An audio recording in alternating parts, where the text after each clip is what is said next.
আপন বলতে আসলে দুনিয়াতে কেউ নাই। এই কথা মনে এবং মাথায় বসাই ফেলতে পারলে আপনার জীবন অর্ধেক সুন্দর হয়ে যাবে।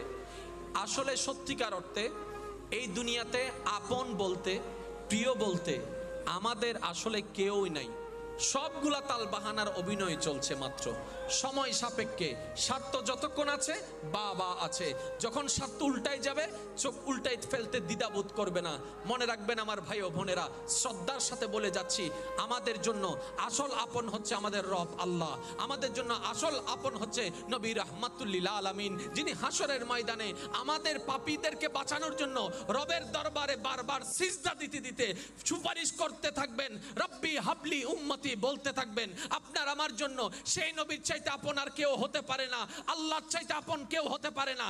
যে বান্দা এই কথাটা মাথায় বসাই ফেলতে পারবে, দুনিয়া সাময়িক একটা সময় মাত্র, আজ না হয় কাল চলে যেতেই হবে। সাময়িক সময়টা আল্লাহ এবং রসুলের আদেশ মেনে শুধু অভিনয়টা করে যান।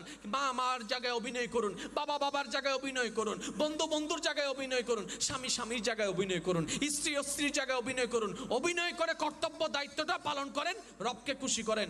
মনে রাখবেন, হাসরের ময়দানে আপনার রবের রহমত আপনাকে ছায়ার ব্যবস্থা করে দিবে।